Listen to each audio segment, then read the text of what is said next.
to rise to that level of love that we sometimes claim we have. And when stuff happens, we have to say, do I have it? Do I have it? So let me kind of like set the tone here.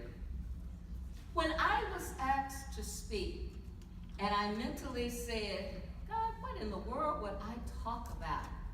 And only one thing came to mind, and it was the spiritual leader's cup.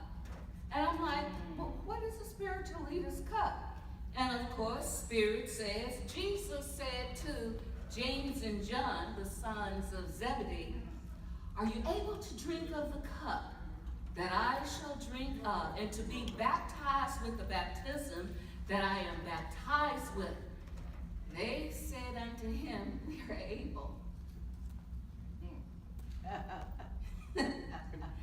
The reason why there's a pause for a little laughter is because when we got the call, did we not say, I'm able, I can do this? And then we decided, oh my goodness, maybe I need a little bit of tutoring, a little bit of education. So God said, yeah, go do that, that's fine. Yet we said we are able. Then he said unto them, you shall drink indeed of my cup, and be baptized with the baptism that I am baptized with. You find this at Matthew 20, 22, and 23. So keep that as the scripture basis of this spiritual leadership. I looked up what Charles Fillmore considers to be the cup that we have based in this particular chapter. He says, this particular scripture, he says, to drink of the cup means to take in faith. Believing before one can fully understand. So when we step into spiritual leadership, it is done from a place of faith. Faith in something because we don't know what we're really getting into. Oh yeah, we looked at others doing this thing, but that was their thing. We didn't know what our thing would be and what it would look like because it hadn't happened yet. So we start being baptized in what is a spiritual leadership. Now, I want to thank the INTA board for inviting me to speak and to present this. I want to thank the committee for having confidence that I could say something. And I want to thank you for being open and willing to allow the Spirit to say, pick your own topic. Pick your own topic. Because after I submitted what my title would be, I said, God, you don't know what you're talking about here because I don't know. And all I can do is just go on a little bit of stuff that I think I know. So I want us to come together. Let's reason together on this. Are you open for that? Yeah. My favorite quote from Carl Jung is this: the meeting, the coming together of two personalities is like the contact of two chemical substances. If there is any reaction, both will be transformed. Are you in for a transformative experience? Are you? Yeah. I mean, I have to hear you because I need to know that we're in this together. All right, because right now we're going to come together. We're going to think into the mind of God here. We are going to pull forward. So how many of you are spiritual leaders? How many are ministers, practitioners, teachers, students? We're all spiritual leaders. Because at some point in time, during this walk of spirit, you will lead somebody. But how do you lead? As a spiritual leader, what is it that you bring to your community? What is it that you bring? Oh, no thoughts. How about you bring your character? What are some of your characteristics? If you have a letter of call, somebody saw that you had a certain characteristic that would actually serve that community. So what are some of your characteristics that you know you have and you place them right there in your spiritual community? Mine is strong-willed. Yes, I know that. I know that. I had to own it. Yeah. And I could say there's another one. Are you ready to hear it? Yep. I'm authoritarian. And I became an authoritarian because I hated to be wrong. I really hated to be wrong. I wanted to know what the mind of God was, and I wanted to know what God was within me, and I wanted to know how I would be able to serve someone to understand what God is within them. Another thing that we bring to our spiritual communities are our unique gifts, those gifts and talents that we have to do certain things. Those gifts are innate qualities within us, and we can do them with our eyes shut, and it just seems to work. I have a crazy one. If I have something in my hand, or if there's something near me and it's about to fall, for some reason I can catch it. Isn't that a crazy talent? It's a useful talent. But it's wonderful. It's mine. But there's another thing that I have developed in terms of what I consider to be a spiritual gift is after I learned to meditate, after I learned to sit in the quiet, after I learned to be in spiritual communion and fellowship and relationship with the infinite, I became a bit knowledgeable and knowing. I stopped fearing stuff that was before me because I wasn't the authority on it. So I was able to surrender being the authoritarian and to look for something else. And what was that something else that I began to experience? There's this thing that Ernest Holmes really has brought to our forefront for us to understand. It's a principle. It's the principle of divine guidance. It says this, and repeat after me. Seek guidance. Seek guidance. It will be given. It will be given. Just as simple as that. If you ask for guidance, it will be given. Every time. Now, it's important for us to understand this concept of the divine guidance simply because we have a one-on-one relationship with the infinite spirit of life. There's all infinite intelligence there. There is all of the limitless wisdom of life, of the universe there. Everything you need. And this divine mind is operating from what? The law of cause and effect. So it's going to give you some guidance. So as a leader, we have to get to a place where we learn to release, let go, and be willing to know that right where I am, the Spirit of God is with me. How many of you have told your congregations? How many of you have told people that you're working with? Trust God. Trust God. We're asking people to allow their faith to go forward, but that doesn't happen all the time. It doesn't happen all the time. Something else goes forward.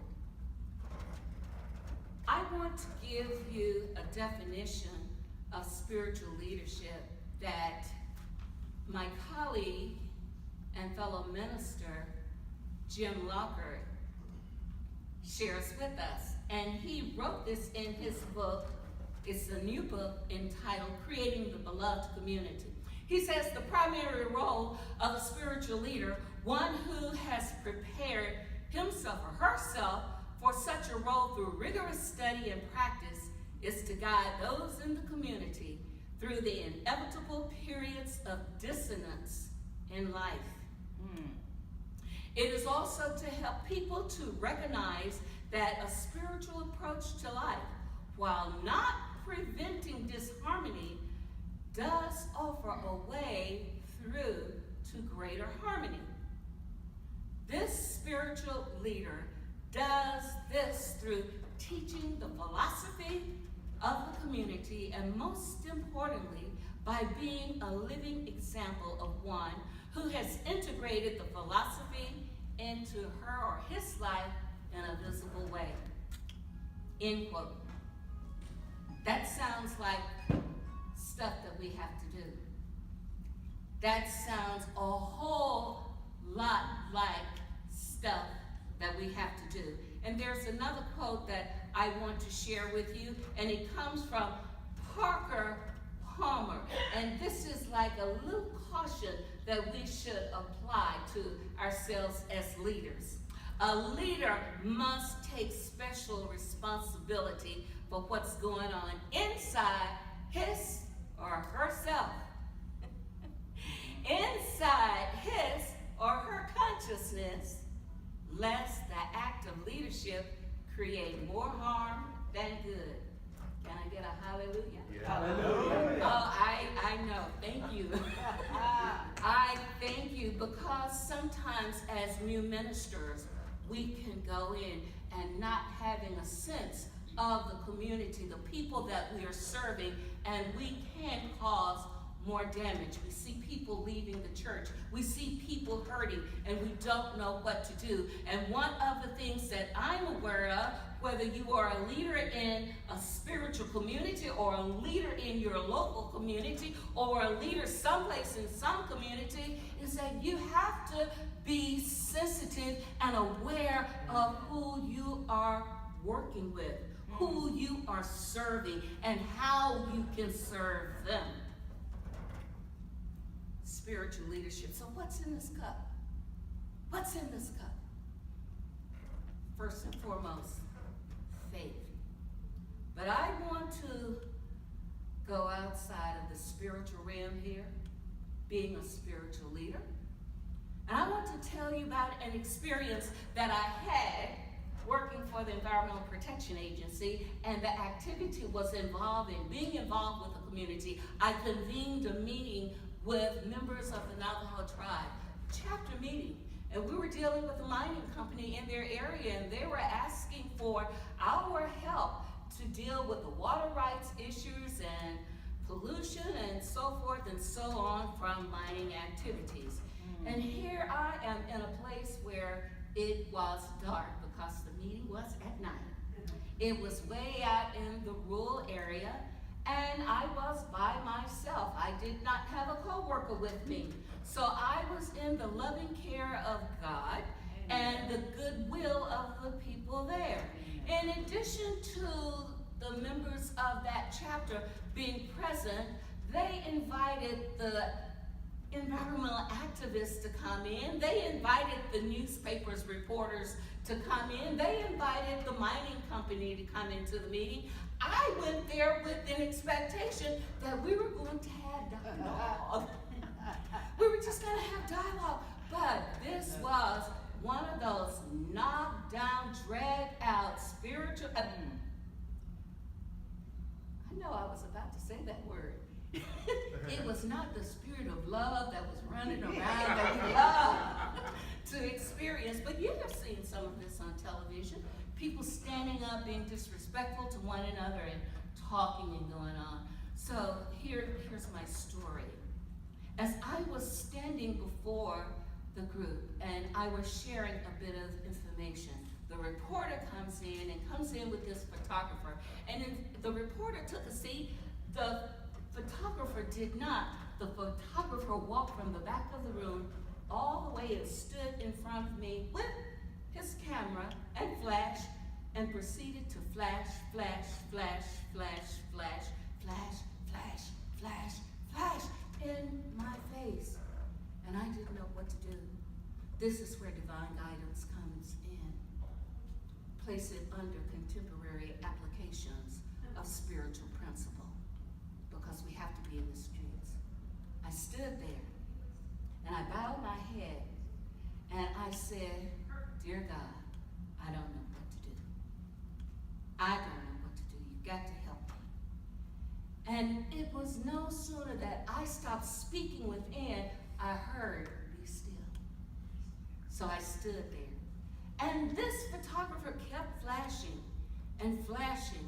And I began to notice that the room was getting quieter and quieter. And finally, it was completely quiet. Nobody was talking. And he eventually stopped flashing that camera in my face and went to his seat. And once he did that, I opened my eyes and I surveyed the room. Everybody was in their place, and we were able to proceed with the meeting. Divine guidance. Where you place your attention, God's attention is there. We as spiritual leaders need to know that. We must know this. And we must understand that any belief that we have that there isn't a power or intelligence that can help us find a way of escape is an erroneous thought. We must understand that we are in partnership with the divine at all times. Ernest Holmes wrote this wonderful little essay, God and Company. And it's about you and your relationship with God, knowing that God is always there as the infinite intelligence, as the guidance that you need in every moment. Once you ask the question, help me, oh God, God helps. It doesn't mean that you have to tell Spirit what to do. You have to be willing to open your mind and your heart to allow that good to happen. So that's just one way of looking at spiritual leadership. But I have to continue on this pathway of, contemporary applications, being out in the street, being out in our communities, because we are in a time now where stuff is always happening. We're in a crisis situation. We see these not only on television, we see them in our local communities. Amen. And we see them in our churches. Did anyone hear of one particular ministry in Texas where somebody ran off with the cash that was collected from that day's offering? They ran off with the cash. They ran off with the cash. What do we as spiritual leaders do? Do we roll down in the flow crying and lamenting and all of this? Do we experience F-E-A-R? Tad. Do we have angst and anxiety? I was flying into Phoenix. Southwest has a reputation of nice soft landings. We hit the runway, bam. It was like metal scraping on concrete.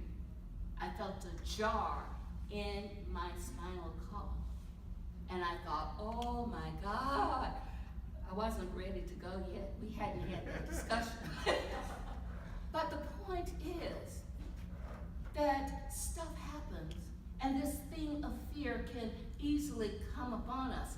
Why? Because fear lets you know that something is wrong. When fear shows up, it can be perceived or real, but it's like your security, part of your safety net, something that was part of the totality of your security has been ripped. There's been a tear. In Northern California this year, October 2017, for almost a complete month, there were these wildfires, 250 wildfires. Over 90,000 people had to evacuate their homes. 8,500 buildings were destroyed. 240,000 acres burned. Many communities were completely leveled from the fire. This was really significant because this was the largest wildfire in the Northern California area. Now this is significant to us for Northern California because that's the wine country. That's the wine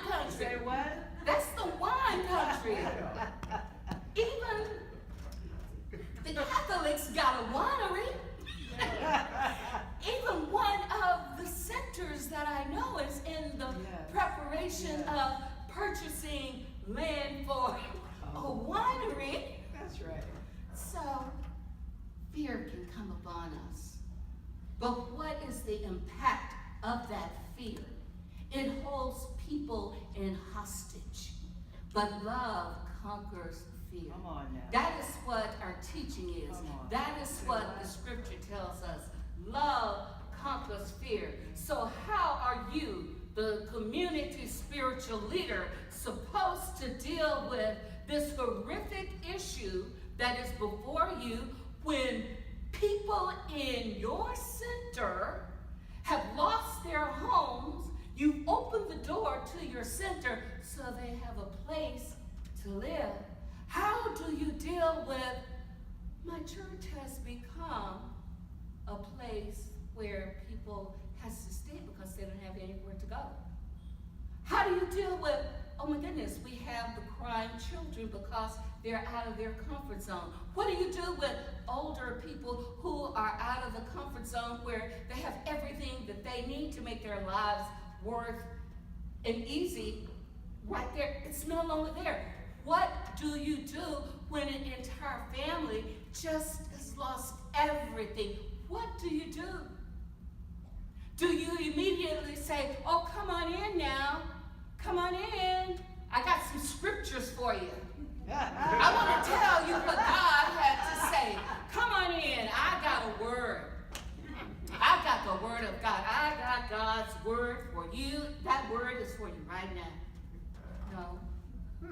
No, do like Jesus. Meet people where they are. That's right. Don't worry about the Bible. Meet people where they are. Because what we have within us is that we know that the law of love flows easily and effortlessly through us as we allow it to do. So open the door. Come on in.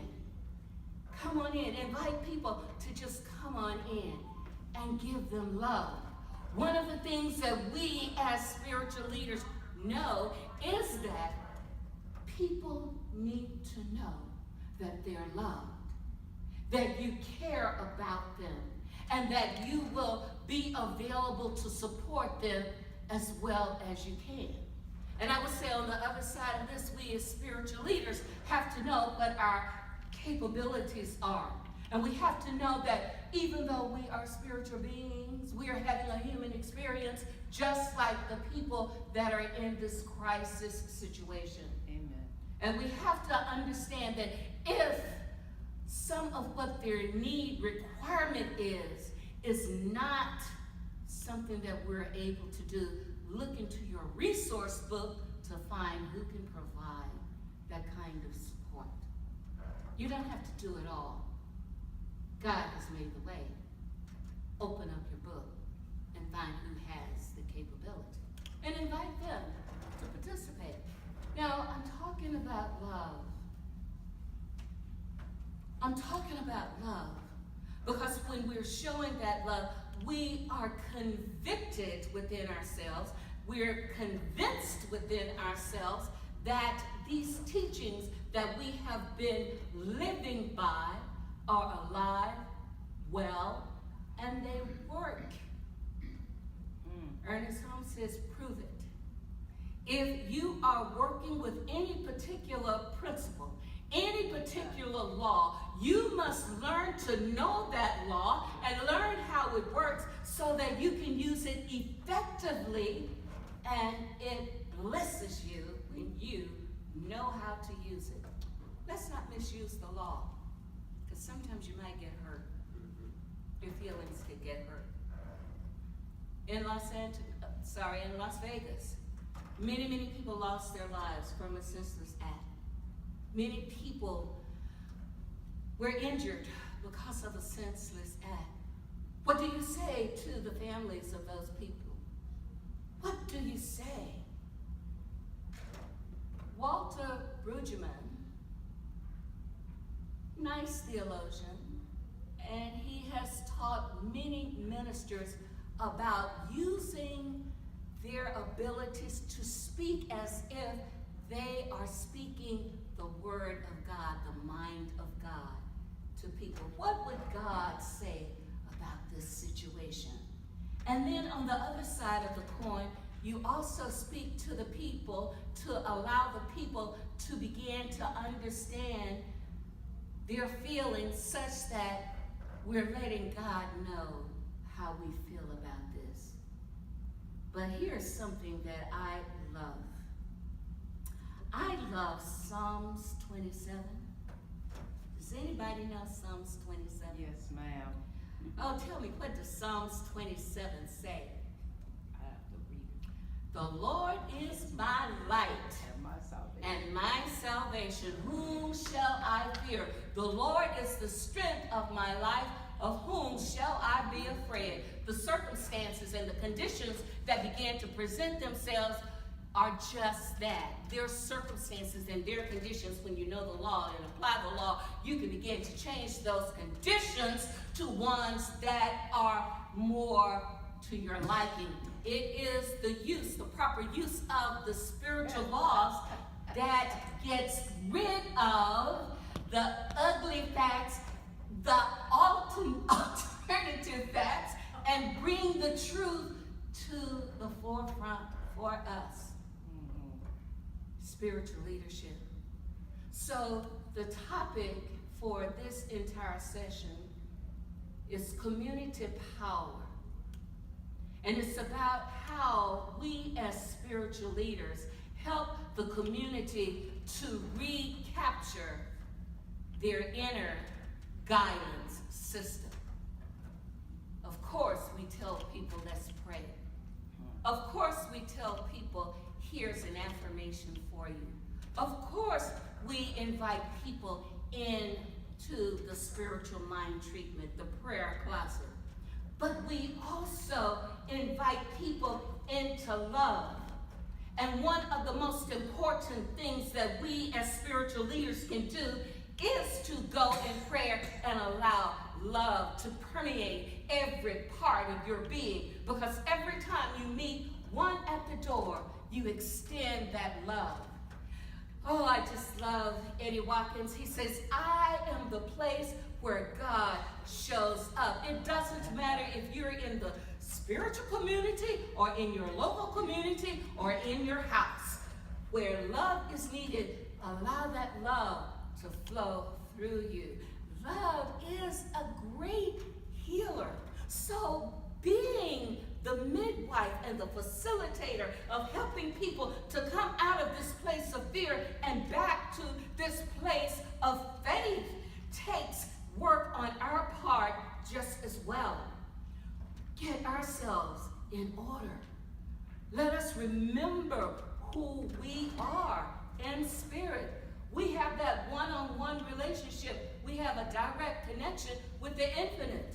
We speak our word, and the word becomes flesh when we properly use that word. I love Ernest Holmes.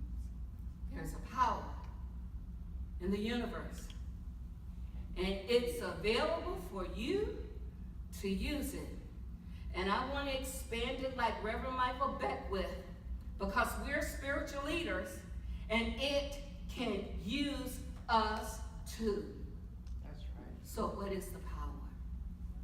What's in your cup? What's in your cup? I'm going to leave that question with you. But because I feel this within myself, I have to sing this song. And if you know it, sing it with me. Love lifted me. Love lifted me when nothing else would help. Love lifted me. Love lifted me. Love lifted me when nothing else would help. God's love lifted